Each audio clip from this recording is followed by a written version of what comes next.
My mother told me the week I turned 16, standing in the kitchen of our house on Willowmere Court, that I cost this family more than I was worth, and that I'd better start earning my place at the table. I believed her for 18 years. Then a law firm I'd never heard of opened an envelope meant for my wedding, and found out exactly how much my place at that table had actually been worth the entire time. If you enjoy stories where betrayal never goes unpunished, subscribe. We've got many more stories just like this. My name is Lauren Hayes, 29 years old. This is what happened when I sent out my wedding invitations, and what one formality my fiancé's mother suggested ended up costing my parents everything they'd spent 2 decades building on top of a lie. I grew up in a house where money was the loudest thing in every room. My father, Richard, worked steadily in logistics at a freight company called Barrow Transit. My mother, Karen, stayed home and managed the household budget with the kind of tight, anxious control that made every grocery trip feel like a negotiation. My older brother, Tyler, was 2 years ahead of me in school, and, as far as our parents were concerned, 2 steps ahead of me in everything else. I started babysitting at 12, dog walking at 14, and working shifts at the Route 9 diner the moment I turned 16, because my mother told me it was time I contributed something instead of just costing them money. Tyler never worked a job until college. When I asked once why the rules seemed different for him, my mother said Tyler didn't need to, the way some things just cost less and other things cost more, and I understood, even at 16, that I was supposed to hear myself in the second half of that sentence. I handed over most of my paychecks through high school, kept a little for gas and school supplies, and told myself it was fair because my parents told me it was fair, and repetition has a way of turning almost anything into a fact. I got a partial scholarship to Eastern Michigan and worked 2 jobs the entire time to cover the rest, while Tyler's tuition, room, and board were paid outright, a gift my parents described at every family gathering as something they'd worked hard to be able to give him. Nobody ever explained why they couldn't give me the same thing. I stopped asking somewhere around 20 because the answer, whenever it came, always circled back to some version of the same sentence I'd heard since I was 16. I cost more than I was worth, and I should be grateful for what I got instead of resentful about what I didn't. I didn't talk about my childhood much as an adult, not because it was dramatic in any obvious way, but because it was hard to explain the specific weight of being told, calmly and repeatedly, that you were a financial inconvenience, without it sounding like an exaggeration to people who hadn't lived inside it. Ryan noticed anyway, early on, the way I flinched slightly whenever a bill arrived at a restaurant, the way I always insisted on paying my exact share down to the dollar. He never pushed me to explain it. He just started quietly correcting for it. By the time I met Ryan at 26, I'd built a quiet, steady life entirely on my own terms. A decent job in operations management at a firm called Delco Fulfillment, a small apartment on Prescott Avenue I was proud of, a habit of triple-checking every expense before I spent it, a leftover instinct from 18 years of being told my existence carried a price tag the rest of my family resented paying. Ryan proposed on a Tuesday, nothing elaborate, just the 2 of us, and a ring he'd clearly saved carefully for, and for the first time in my adult life, I felt something close to unguarded happiness. My family's reaction when I called to tell them was polite in the specific, hollow way I'd learned to recognize over the years, congratulations delivered like a formality, immediately followed by my mother asking who was paying for the wedding and whether I understood that they couldn't be expected to contribute much given everything they'd already done for me over the years. I hadn't asked them to contribute anything. I told her that. She said she just wanted to set expectations early, and I recognized the shape of the conversation before it even finished another version of the same ledger she'd been keeping since I was 16, one where I always owed more than I'd been given. Tyler's engagement 2 years earlier had gone very differently. My parents had thrown an engagement party at a rented venue on 5th Street, covered the deposit outright, and spent months telling anyone who'd listen how proud they were to help their son start his new life the right way. I attended that party, smiled through it, and told myself it didn't matter. The way I'd told myself 100 similar things didn't matter over the years. When I started building my own wedding guest list, Ryan's mother, Diane, mentioned gently, almost as an aside, that in her family, it was tradition to send a formal notification to any family trust or estate attorney before a wedding, just as a courtesy, in case there were gifts or provisions tied to the occasion. I laughed and told her my family didn't really have that kind of thing. Diane said it wouldn't hurt to check, since a lot of grandparents quietly set things up decades ago that families forget about entirely. I almost didn't bother. Some instinct, though maybe just Diane's calm insistence, made me ask my mother if my late grandparents had ever set anything up in my name. My mother's answer came a half-second too fast. A flat, no, nothing like that. Delivered with the kind of practiced ease I recognized from a lifetime of watching her manage uncomfortable questions. I might have let it go entirely if Tyler hadn't mentioned offhand a few weeks later that our maternal grandparents had set up some kind of account thing for both of us when we were babies, something he vaguely remembered our mother discussing with a lawyer years earlier when he was getting ready for college. He said he assumed his portion had already been folded into the money our parents gave him for tuition, and he'd never thought to ask questions about mine. I called the Washtenaw County Courthouse where my grandparents had lived, on a hunch, and asked how to search for any trusts or estate filings under their names. It took 2 phone transfers and an afternoon of waiting, but eventually a records clerk confirmed that Frank and Ruth Whitmore, my mother's parents, had established a custodial trust decades earlier, naming both Tyler and me as beneficiaries, administered through a small local firm called Osei and Bram, that still technically existed under new ownership.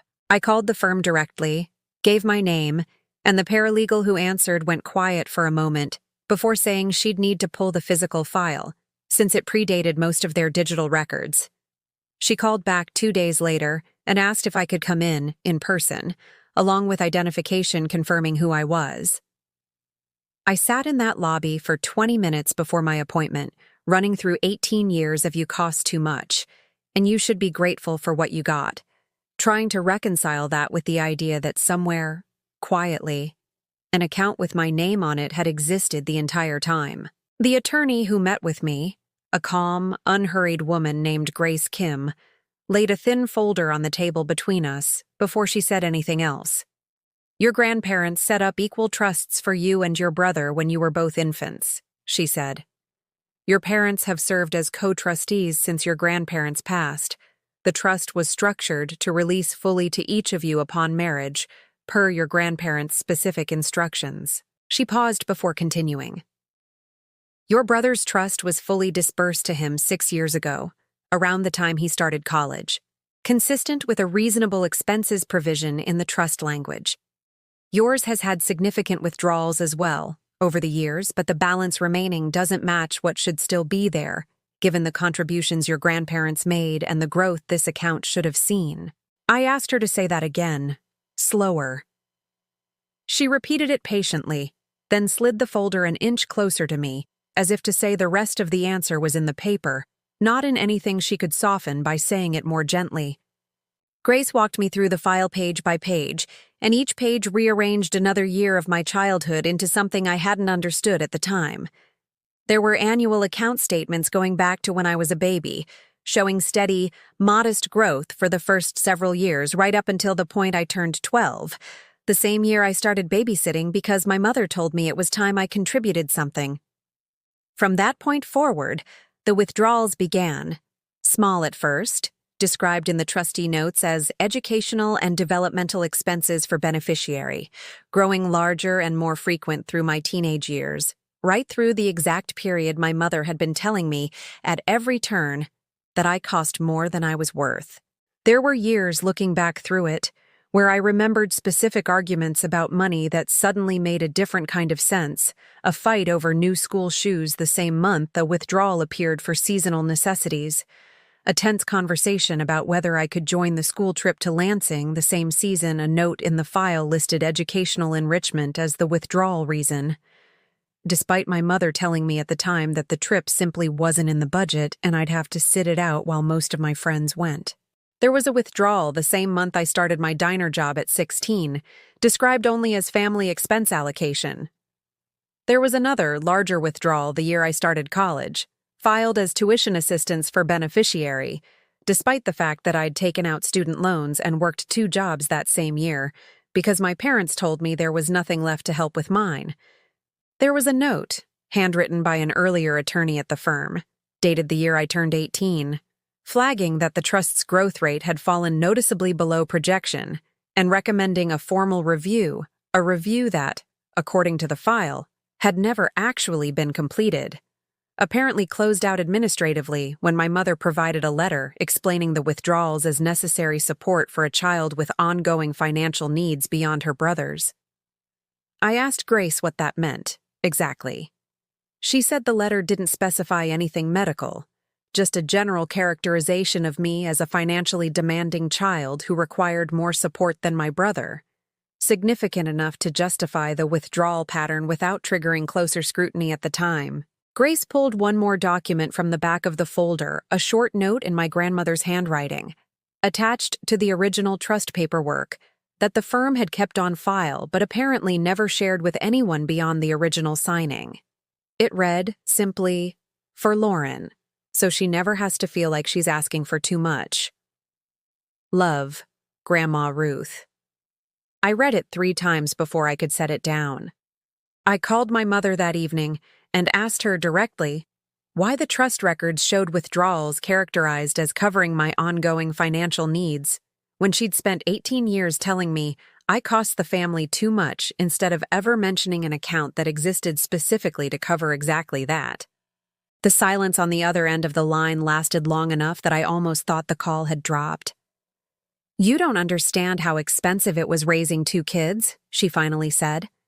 "That money helped this whole family. It wasn't just for you." "It was for me," I said. "Grandma and Grandpa put my name on it. You used it, and then you told me for 18 years that I was the reason there was never enough." My mother's voice shifted then, defensive in a way I recognized from every argument I'd ever lost to her growing up. She said I didn't understand what it was like managing a household on one income, that the money helped keep a roof over my head too, that I was acting like she'd stolen something instead of simply making difficult decisions no one else in the family had to make. "You didn't just make decisions," I said. "You built an entire story around me to make sure I never questioned them. You told me I cost too much so I'd never wonder where the money that was supposed to be mine actually went." I didn't call my parents right away. I asked Grace instead what my options actually were, whether this was something that could be corrected, and what correcting it would even look like after 18 years. She explained that as co-trustees, my parents had a legal duty to manage the trust in my best interest, not their own, and that the pattern of withdrawals, especially framed against Tyler's fully preserved trust, suggested a breach of that duty that could potentially be pursued through a formal accounting demand, a legal process requiring trustees to fully justify every withdrawal against the trust's actual terms. I asked Grace to help me draft something immediate, a formal request for repayment with a firm deadline. My parents requested a meeting instead of responding through lawyers, held at my parents' dining table on Willowmere Court on a Sunday, with Grace present and Tyler invited too, since his own trust's clean history was as much a part of this story as mine. My mother tried at first to frame it as a misunderstanding, an old account, old paperwork, decisions made under financial stress that everyone should be able to move past given how much time had gone by. My father said very little, the way he always said very little whenever my mother was managing a difficult conversation. Tyler, to his credit, looked genuinely stunned as Grace laid the withdrawal history next to his own trust's untouched growth chart and asked, quietly, why nobody had ever told him any of this either. "Because it worked," I said. Telling me I was expensive meant I never questioned why there wasn't more for me. Telling Tyler nothing meant he never had a reason to ask. Grace outlined the terms plainly. Full repayment of the withdrawn amount, adjusted for the growth it should have earned over 18 years, structured as a payment plan my parents could realistically sustain, in exchange for my agreement not to pursue a formal breach of fiduciary duty claim through the courts. I wasn't interested in taking my parents' home or their retirement out from under them the way the trust had quietly taken mine. I was interested in the number finally being real and in never being called a burden again by two people who'd been living, in part off money that had my name on it the entire time. My mother signed the agreement without much of an argument left in her. The repayment plan ran 3 years, arriving in steady, unremarkable installments that felt less like revenge and more like an old debt finally being acknowledged for what it always was. My parents attended my wedding at the cobblestone barn in Saline, quiet and subdued in a way that felt different from their usual polished performance at family events. And my mother didn't mention money once, the entire day. Tyler and I talk more now than we did before any of this started, mostly because he finally understands what our parents' silence cost each of us in different ways. Him, a family history he never got to know the full shape of. Me, 18 years of believing something about myself that was never actually true. He offered, at one point, to split some of the repayment burden himself, out of guilt for a trust he never asked to have preserved while mine was drained. I told him that wasn't his debt to carry. It was never his lie to fix. My father took nearly a year to fully talk to me the way he used to, and even now our conversations carry a formality that wasn't there before, like two people who used to trust each other completely and are now relearning how much trust actually costs. He started calling me more instead, not out of guilt, I don't think, but because he'd finally noticed I'd been the steady one all along. I framed my grandmother's note, the one that said she never wanted me to feel like I was asking for too much, and hung it in the hallway of the apartment Ryan and I share now. It's small, easy to miss if you're not looking for it, tucked between a couple of wedding photos.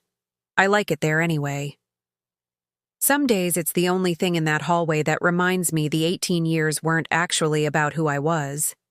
They were about a story someone else needed me to believe. What would you have done in my place? Let me know in the comments. And if this story touched you, share it with someone who believes truth always wins. My family spent 18 years telling me I cost too much to love easily, and it took one ordinary envelope, mailed out of nothing more than courtesy, to prove that the only thing that had ever actually cost me anything was believing them.